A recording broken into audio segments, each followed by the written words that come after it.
just going to talk a little bit about three things. One, who's coming virtually to our campus?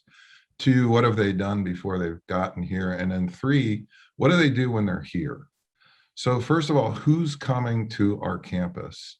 It's going to be a team of college, university educators, all from within NWCCU's jurisdiction. And as Richard said, that includes 6 states, a province in Canada, and it's about 160 academic institutions that represent NWCCU's area.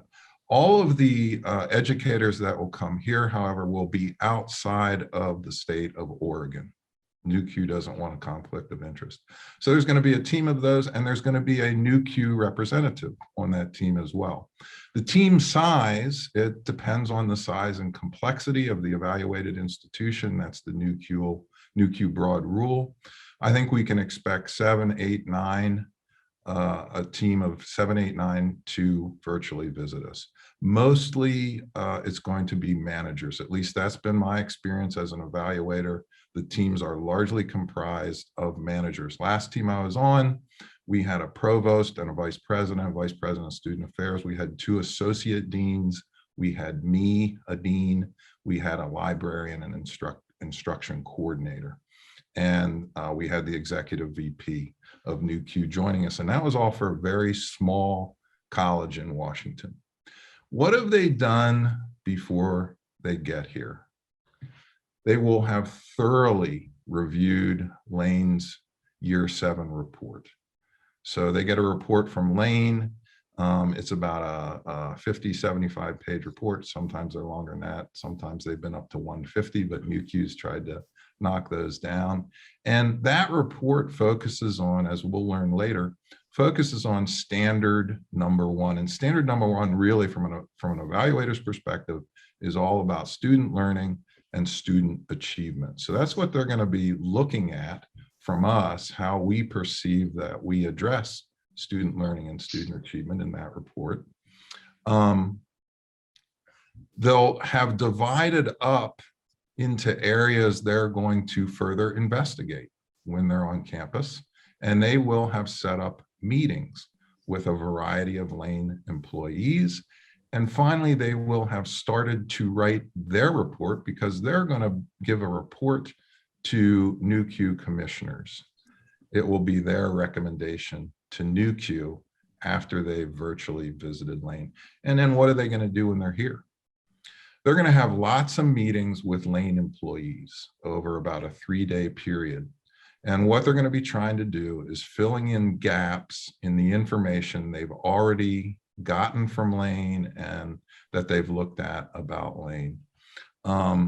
These meetings will have, sometimes it's just going to be one evaluator meeting with an individual or a group of Lane employees. Sometimes it will be all the evaluators.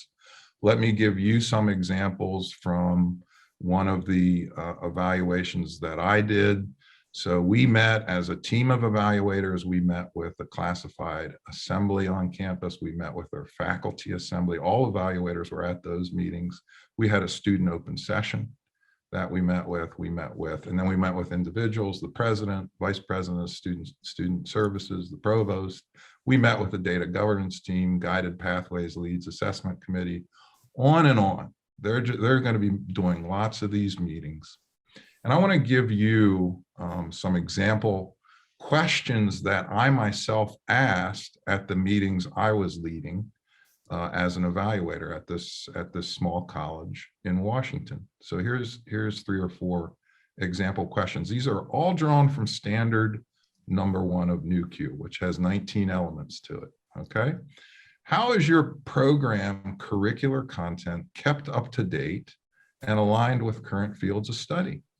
Is this done systematically? How often is it done?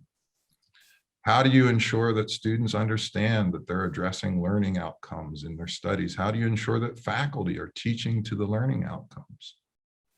What would the college define as its institutional learning outcomes? How would you describe your system for mapping, reviewing, and assessing your ILOs? Who has ownership of that? What program-specific and institution-wide student learning support practices are available? How are the results of student learning assessment used to improve those practices? So you can see all those are about student learning. Then they're going to write a first draft. They're actually going to do this while they're here. They're going to write a first draft of their report to the NWCCU commissioners. It's about at least the last one we did was about 50 pages. So they're doing all these meetings.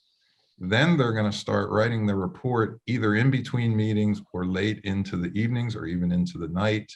They will try to finish that first draft while they're here on campus. It's only a recommendation, but it's their recommendation about Lane that's going to go to the NWCCU commissioners.